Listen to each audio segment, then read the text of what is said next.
Bonsoir à toutes et à tous, bienvenue dans votre édition d'information à la une. Le choléra reste une menace. À N'Djamena, journalistes et influenceurs sont formés pour mieux sensibiliser les populations aux gestes de prévention. Le 31 juillet marque la Journée internationale de la femme africaine. Leadership, innovation et impact, des avancées à saluer, mais aussi des défis qui demeurent. Également, dans cette édition, le paysage politique tchadien s'élargit avec la naissance d'un nouveau parti, le Parti pour la justice et le développement au Tchad, le PJDT, qui dévoile sa vision et ses priorités. Nous vous amènerons ensuite au cœur de rue d'N'Djamena où les minibus vieillissants continuent d'assurer les déplacements quotidiens des milliers d'habitants, malgré des conditions qui interrogent sur la sécurité des usagers.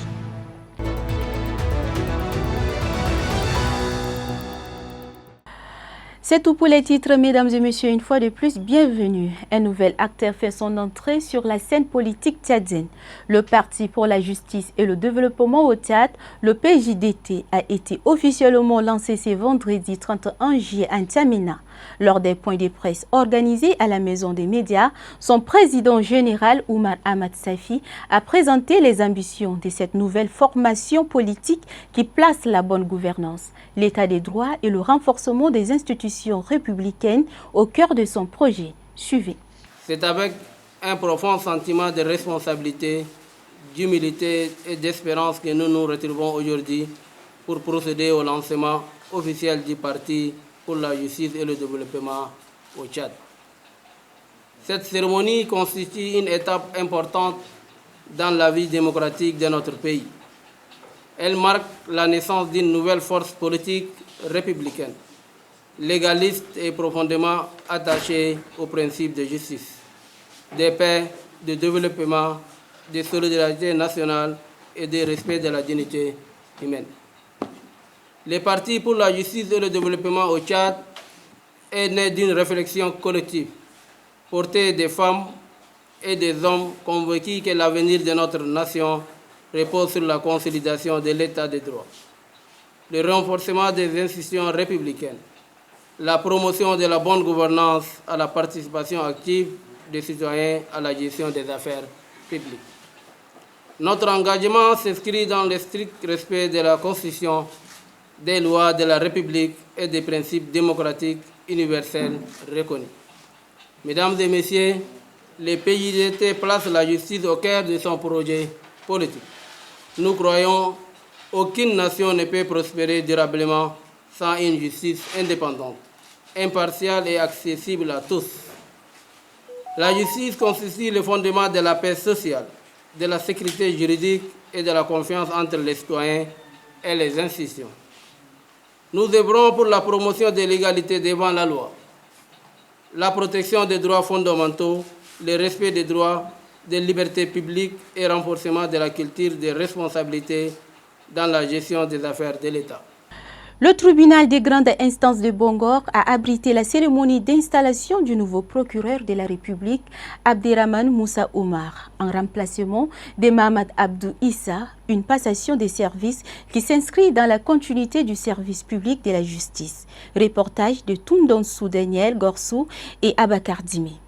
Le parquet d'instance de Bongor a un nouveau procureur, Abderrahmane Moussa Oumar. La cérémonie d'installation est abritée à la salle des audiences du tribunal de grande instance de Bongor. Passation de service, symbole de la continuité de l'État et du bon fonctionnement de l'institution judiciaire au service des justiciables. Dans sa réquisition, le procureur sortant, Mohamed Abdou Issa, a dressé le bilan de son séjour à la tête du parquet de Bongor. Il a exprimé sa gratitude aux autorités, à ses collaborateurs, avant de souhaiter plein succès à son successeur dans l'exercice de ces nouvelles responsabilités. Elle l'exhorte à rejeter toute contre-valeur. Monsieur le procureur de la République entrant, le défi qui vous attend est immense, compte tenu du manque de moyens alloués à la justice ce dernier temps. Mais il n'est pas pour autant insurmontable pour peu que vous soyez ouvert aux différents collaborateurs. Vous devez serrer la ceinture et vous appliquer davantage car vous aurez à gérer les collègues magistrats, surtout vos substituts et tous les officiers et agents qui participent à la police judiciaire. Je vous exhorte au travail bien fait et à temps utile au respect de l'éthique et à l'observation de la déontologie en rejetant systématiquement toutes les contre-valeurs, d'où qu'elles viennent. À ce sujet, la seule évocation de la corruption dans la société fait tourner tous les regards, à tort ou à raison, vers la justice. Non pas qu'elle soit forcément le milieu le plus corrompu, mais compte tenu du rôle et de la place qu'elle est censée jouer dans la traque des corrupteurs et des corrompus. Le président du tribunal de grande instance de Bongor, Adam Hissène Kokap, a procédé à l'installation officielle. Cette passation de service au parquet près du tribunal de grande instance de Bongor est une suite logique avec l'ambition de consolider davantage la confiance des citoyens envers la justice et de poursuivre les efforts en faveur d'un service judiciaire efficace et accessible à tous. Elles entreprennent, innovent, dirigent et transforment leur communauté. Ce 31 juillet, l'Afrique célèbre la Journée internationale de la femme africaine, une date qui met à l'honneur les progrès accomplis tout en rappelant les défis qui subsistent pour une participation pleine et entière des femmes au développement du continent. Cette année, la célébration est placée sous le thème « Femmes africaines en action, leadership, innovation et impact ». Le point avec Fanta Assoui. Le 31 juillet n'est pas une date choisie au hasard. Elle renvoie un moment fondateur de l'histoire du mouvement féminin africain. En 1962, à Dar es Salaam, en Tanzanie, des femmes venues de plusieurs pays du continent unissent leurs voix et créent la Conférence des femmes africaines, une organisation pionnière qui porte alors une ambition claire, faire entendre la voix des femmes dans la construction de l'Afrique indépendante. 64 ans plus tard, l'engagement demeure. La Journée internationale de la femme africaine est devenue un espace de célébration, mais aussi de réflexion. Car malgré des avancées notables dans plusieurs pays, les inégalités d'accès aux responsabilités, au financement, à l'éducation ou encore aux opportunités économiques restent une réalité pour de nombreuses femmes. Cette édition 2026 met l'accent sur le leadership, l'innovation et l'impact. 3 dimensions qui traduisent la place grandissante des femmes dans les transformations à l'œuvre sur le continent. Dans les entreprises, les laboratoires, les exploitations agricoles, les administrations ou les plateformes numériques, elles participent à la création de richesses, à la diffusion du savoir et à la recherche de solutions aux défis contemporains. À travers ce thème, les institutions africaines entendent également valoriser ces milliers d'initiatives portées par des femmes qui, chaque jour, innovent, entreprennent et inspirent. Des parcours qui démontrent que l'autonomisation des femmes n'est pas seulement une question d'équité, mais aussi un levier essentiel de croissance, de stabilité et de développement durable pour l'Afrique. Célébrer la femme africaine, c'est donc reconnaître son apport au présent tout en affirmant sa place dans l'avenir du continent.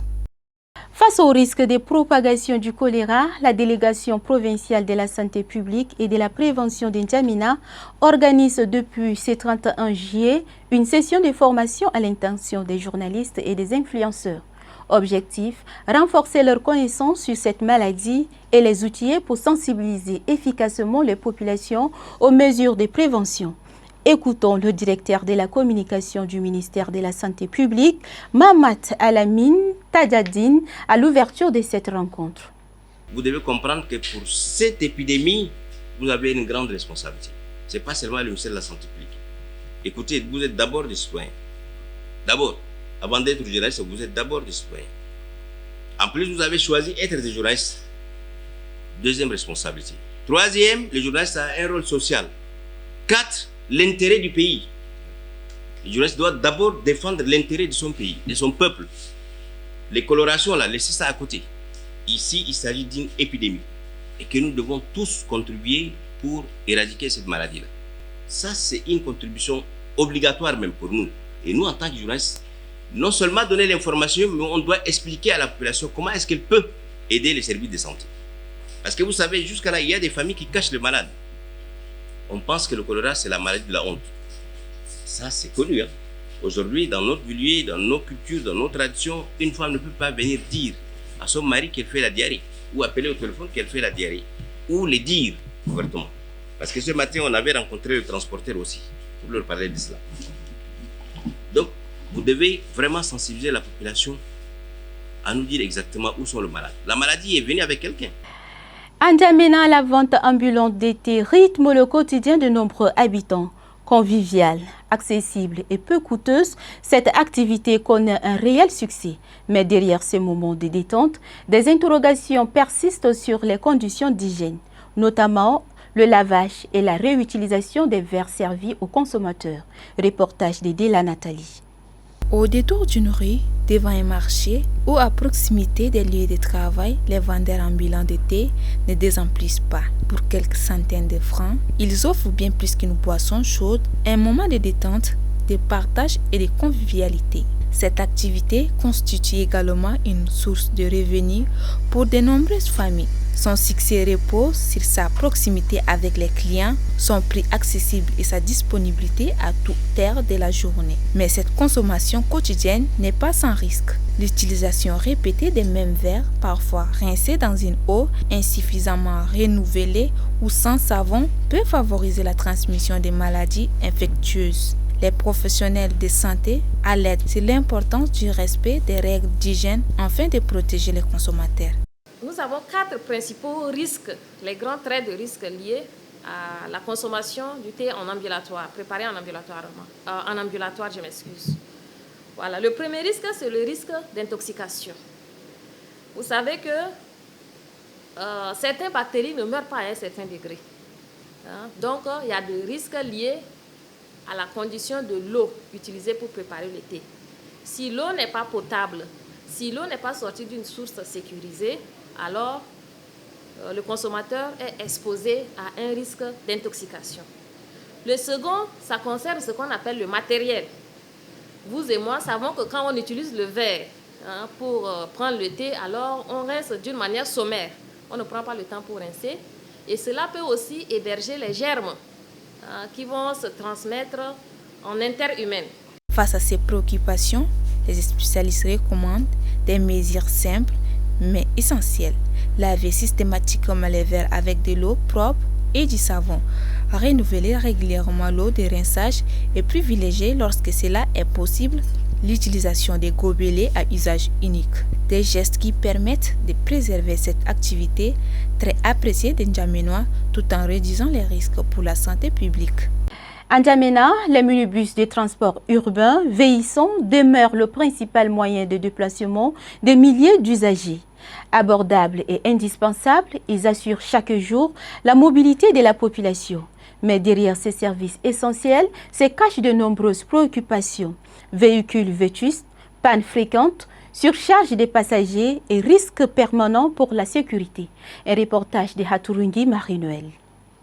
À l'heure où la ville s'éveille, les minibus vétustes envahissent les grandes artères de N'Djamena. Des quartiers périphériques au centre-ville, ils transportent chaque jour travailleurs, élèves, étudiants et commerçants. Pour beaucoup, ils représentent la seule alternative de déplacement à un coût abordable. Mais cette nécessité s'accompagne de nombreuses difficultés. Carrosserie usée, moteurs fatigués, sièges détériorés, portes qui ferment mal. L'état de plusieurs véhicules suscite l'inquiétude. À cela s'ajoutent les surcharges, les pannes fréquentes et, dans certains cas, le non-respect des règles élémentaires de sécurité. Pour les minibus qui sont un peu vieux là, c'est pas bien pour le capitaine. Ce que nous voyons de bus, n'est-ce pas, qui sont dans le mauvais état et qui contribuent, n'est-ce pas, à une vie catastrophique, n'est-ce pas, de la population. Des fois, ça blesse et ça risque même de prendre le feu même. Dans cette situation, de nombreux passagers disent se déplacer avec appréhension. Ils réclament un renouvellement du parc automobile et un meilleur contrôle technique afin de garantir des transports plus sûrs.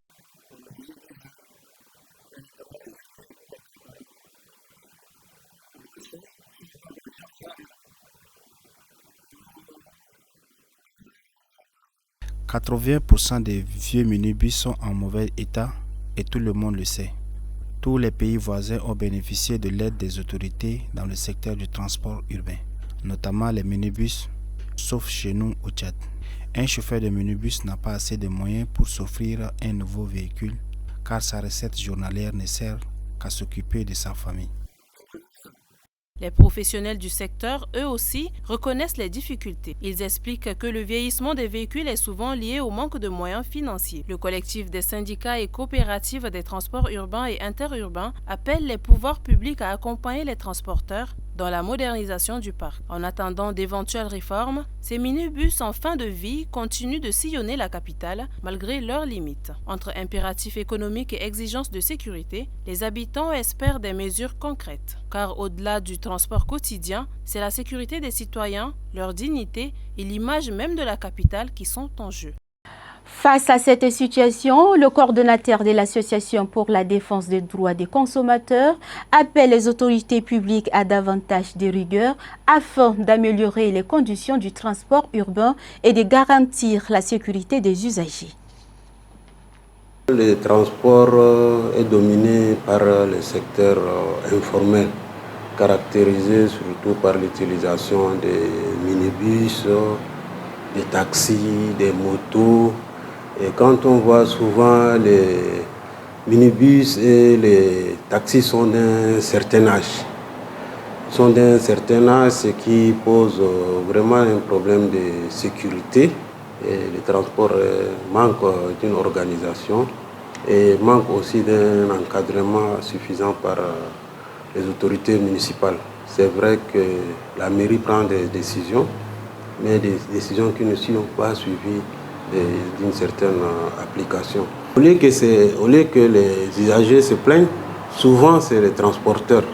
Quand il y a une augmentation des prix des carburants et autres, c'est les transporteurs qui se plaignent. Les autorités publiques ont un grand rôle à jouer dans les transports publics, comme dans tous les autres services publics. Particulièrement dans les transports, ça demande une organisation, un suivi et un encadrement rigoureux. Il faut commencer d'abord par la qualité des véhicules qui transportent les passagers. C'est des véhicules très vieux. En principe, on doit les retirer de la circulation, mais ces véhicules-là, ils continuent de circuler. Des réformes institutionnelles au Ghana, un coup de filet historique contre le narcotrafic au Libéria et le défi d'organiser des élections sous la menace des gangs en Haïti. 3 pays, 3 réalités qui illustrent les grands enjeux politiques et sécuritaires du moment. Tour d'horizon de l'actualité internationale avec Difira Vanessa Bouli. Au Ghana, le gouvernement a donné son feu vert à une proposition visant à porter le mandat présidentiel de 4 à 5 ans. L'annonce a été faite jeudi par le ministre de la Justice. Cette mesure figure parmi les recommandations de la commission chargée de réviser la Constitution de 1992. Mise en place par le président John Dramani Mahama, le mandat des députés devrait également être prolongé à 5 ans afin d'être aligné sur celui du chef de l'État. Au Libéria, les autorités ont incinéré jeudi 4,2 tonnes de cocaïne, une cargaison estimée à 336 millions de dollars. Il s'agit de la plus importante saisie de drogue jamais réalisée dans le pays. L'enquête a conduit à l'inculpation de plusieurs membres des forces de sécurité. Soupçonnés d'avoir facilité l'acheminement de la cargaison, cette affaire met une nouvelle fois en lumière les rôles grandissants de l'Afrique de l'Ouest comme corridor du trafic de cocaïne entre l'Amérique du Sud et l'Europe. En Haïti, l'inscription sur les listes électorales a officiellement débuté à Port-au-Prince et dans plusieurs autres localités. 10 centres d'enregistrement ont été ouverts dans des quartiers jugés relativement sûrs afin de préparer les prochaines élections législatives. Une étape décisive pour un pays qui n'a plus organisé de législatives depuis plus de 10 ans et qui demeure confronté à des violences persistantes des gangs, 5 ans après l'assassinat du président Jovenel Moïse. C'est avec cet élément que nous vous disons au revoir. Merci pour votre fidélité. À bientôt.